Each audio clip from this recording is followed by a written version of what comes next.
my secret sauce to sales is I will follow up with you until you die. And then at your funeral, I will make sure that I get to sell your house as an estate sale and then help your kids find new places where they can grieve. What's going on? I'm talking real estate because we have to get right to the point. No more pleasantries. Yeah.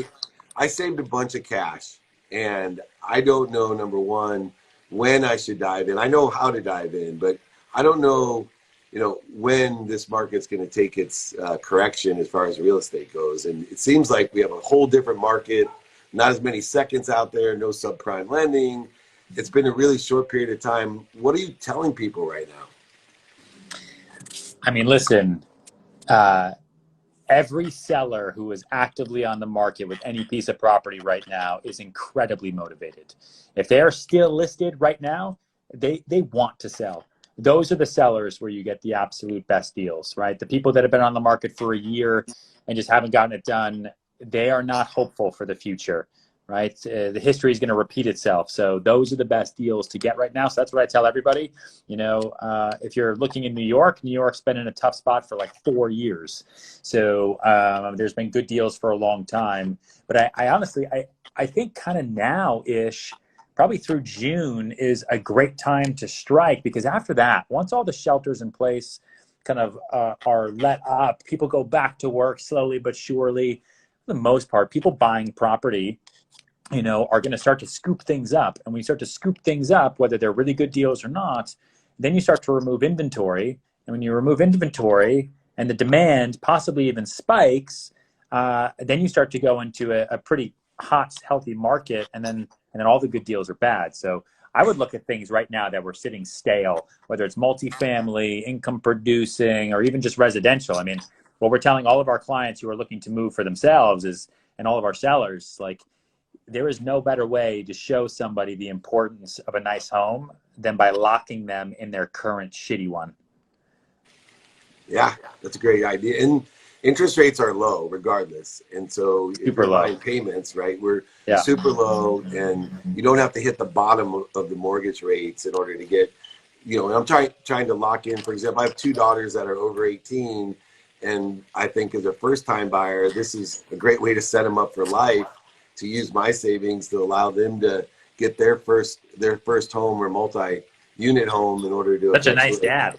They're not going to go back to college, so I'm taking all their.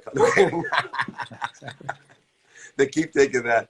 But even moreover, one of the things I see is, I'm one of those people that lost over $100 million in real estate. I've lost properties. I don't see the same panic that people are going to lose their homes.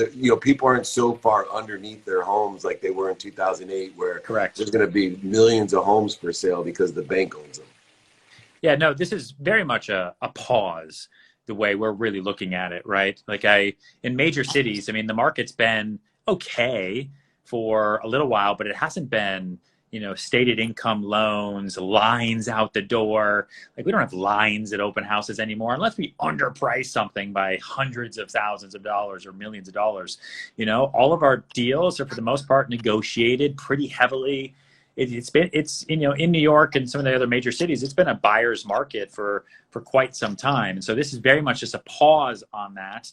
And it's not what we went through in 2008. And 2008 was, I know it was 12 years ago, but it really, to most people, feels like it was 2 years ago, right? People still remember very, very deeply what that was like. And I think people have been very smart with their money coming out of it. No one with, a one income is out there buying 3 properties just because they can. I think the only place where we're going to see some hurt are probably these Airbnb speculators. People who are buying cheap property all over, 6 houses because they could just rent them in Airbnb, and, becoming kind of mini hoteliers. And that can be very tough if all of a sudden no one will come and stay in your place for 3 months, 4 months, 6 months. Can you carry that cost? Can you cover it? And what do you do? And I think what you're going to have, though, from a lot of people, is they're just going to stop paying their loans. And so I know that one of the kind of stimulus packages that the Fed is looking at right now is just kind of for any federally, or in the last one too, any federally backed loan, you can request a deferment for up to 12 months. And so if people use this kind of the stimulus packages that have been provided, I think it'll it'll pause a lot of heartache that we otherwise might see. But there's lots of good deals out there. Yeah, and then just shift gears. I'm doing a free training on Friday about selling, and awesome.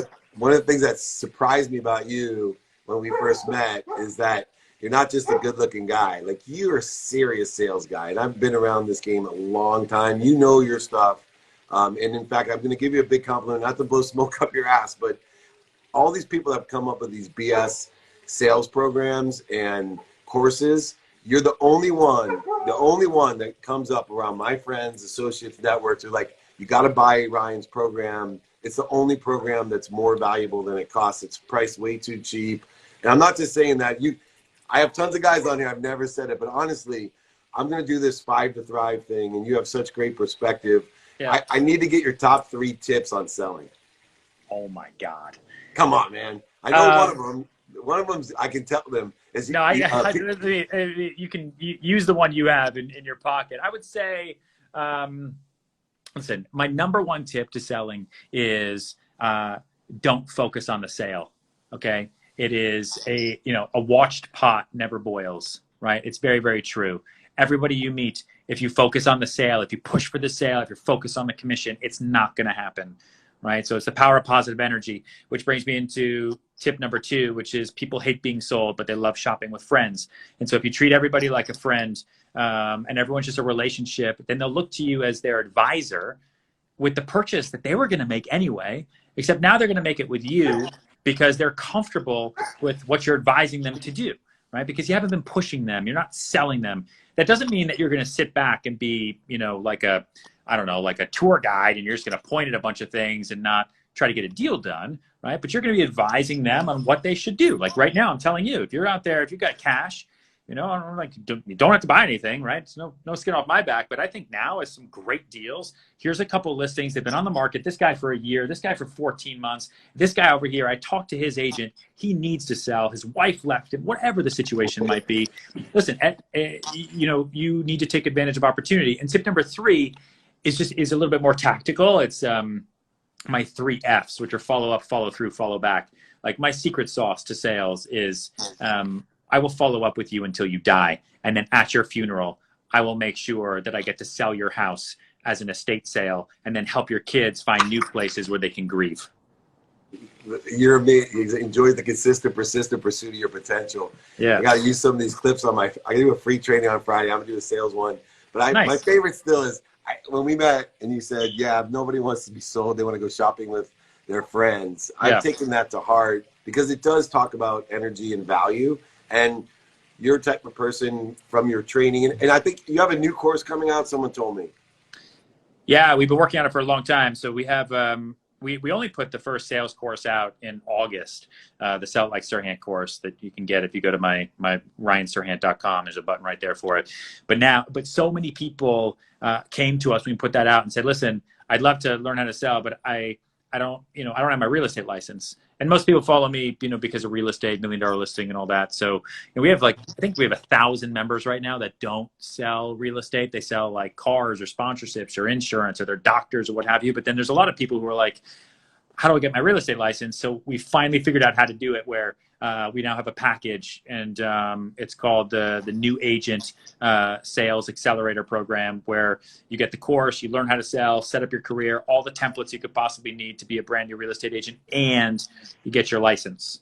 So that you don't take the test, right? The test, you have to take it with the Department of State, wherever you are. But we're starting in New York City. It's going to roll out this week. In general, the state. And so anyone who's in New York, if they want to become a real estate agent, they can get their license and learn how to sell at the same exact time. And then you just go take your test, rock and roll, and you're ready to go all in one stop. And then slowly but surely, we'll start pushing out into other states and then hopefully other countries if I can figure it out. Right on. And I'm a both type of person, an abundant person, and real estate's been something I've been involved with, good and bad, and learned my lessons for the last 30 years. Do you think it is still something that you can do as a side hustle, or should people like you stay completely focused on one thing? It depends on your personality. I could never do this as a side hustle. I tried and I sucked at it. There's too much focus, too many, because it's not like a side hustle to me is like, you know what? I'm going to take these 5 pairs of sneakers and go sell them tonight, or I'm going to sell them on StockX, or I'm going to do, you know, whatever. Real estate, you know, no one's going to give you a listing if you don't do it full time. So if you want to do real estate as a side hustle, then you either need to partner up with someone who does it full time, or you're going to represent buyers, right, and try to do some deals. And then those people, though, like, no buyer is going to buy tomorrow, right? Sometimes they take a lot of time. Sometimes they move really quickly. You don't know. And so that's why it's a volume business, right? It's about having as many balls in the air as you possibly can. You know, and that's kind of how it works. But I don't know. I've had some very good side hustle agents. I've had a couple people who work at investment banks who are totally crazy people, right? They've got energy like up the ass, and for like 5 a.m. and, you know, 8 p.m. to midnight, they're just doing real estate. And then during the day, they're trading with their like 15 computer screens. And then on the weekends, they're showing and they're doing open houses and stuff. For them, it worked. That sounds like a lot on the brain for me. But for other people, it typically doesn't work. What I would say is sometimes you gotta burn your boats, right? You gotta burn the boat, and you gotta figure out how to swim. And it's the only way you can find real success. That's all. Now, one thing I know about your course, which I really like, is, you know, they're obviously affordable, but yeah. I've never had my broker's license. I have a law degree. I bought over $100 million in real estate in my life, but as a customer, but I've used realtors, and I think people discount realtors because it's not my core competency, right? I don't have the attention plus the intention to do it. But should someone just, your house or your home or commercial property or whatever you're going to buy just for yourself, it's the biggest purchase of your life. It can make or break you. I know, I'm 52. I have tons of friends that bought one property when they were 20 something and have continually upgraded, owned 2 homes in an office building, and are multimillionaires because of those 3 purchases. Or even better, I had a pasta friend, made 200 grand a year selling pasta, and then 20 million on his building when he retired, right? Because he bought his building, right? Yeah. He worked his whole life doing the business. He didn't care about the business because he made 20 million on the building. It's like that movie. It's like it's McDonald's, right? McDonald's isn't a food company; it's a real estate company. Yeah. And your course though gives that background for people that you're going to make your biggest purchase, whether you want to be an agent or not. Your courses will help people understand the business. I saw a kid 13 that was saying, "What do I need to know about real estate?" That's what I think. You know, whether you're in New York or not, your courses give you these great common sense pieces of advice about how it all fits together and who you can ask for help. Yeah. Yeah, no, I appreciate that. Thanks for saying that. But listen, I think there is no better job out there than sales, right? Being a salesperson, not having a salary, being commissioned, your success is your client's success, right? And vice versa. And I tell that to all my clients too. You know, if they're like, well, I don't know if I'm going to use a realtor. I'm like, listen, I work for you for free, like for free, until you decide what we're doing together and what I've done is successful for you. You don't have to pay me by the hour. There's no set fees. There's nothing, right? I literally work for free every day until hopefully something goes right. Like that's the best type of person you want working for you. Like I have, you know, money managers. They don't fucking work for free. You know, even if my money goes down, I see the damn little thing. Now, listen, I work for clients all the time selling their properties where, you know, they will take a loss. I don't force them to take a loss. I bring them the absolute best offers I possibly can. And if it makes sense for them to take the loss that year, they take it, right? And I found the buyer, and good thing I found the buyer at that dollar amount instead of that dollar amount, right? But I think that, salespeople and real estate agents in general, right, are really there to help you build generational wealth. There's a lot of places you can make an income, but real estate is a great place to build like real wealth, like your pasta guy. Yeah, like Pasta Guy or me. I've rebuilt it in a different way. I spent so much time trying to be a real estate guy instead of just using my common sense and owning what I use. Last thing, with what's going on in the compressed side, what one piece of mindset advice, because you're born with a quantum happiness gene, you're successful at whatever you do. I keep seeing these quotes like, you're a great actor. Dude, Ryan Serhant would be great at whatever he does. But what's your key tip to mindset? Oh, man. Dude, it is, you have a choice every day. You can look out the window and see the sun shining, or you can look out the window and see the rain pouring. And I choose sun every day. And even if it's raining and I can't see the sun, that rain is going to make shit grow. thank God we don't have a drought. Life is too short, right? This is the shortest life we're ever going to live. Misery loves bullshit company, right? I want to surround myself with people that are excited to be alive. And I think this moment we're going through in time right now shows us that more than ever, right? I think everybody here knows somebody who's been sick or somebody who's died from this, and that's and I think we just have to take every day one at a time and be excited and live life to its fullest, man. That's the best mindset advice I could give.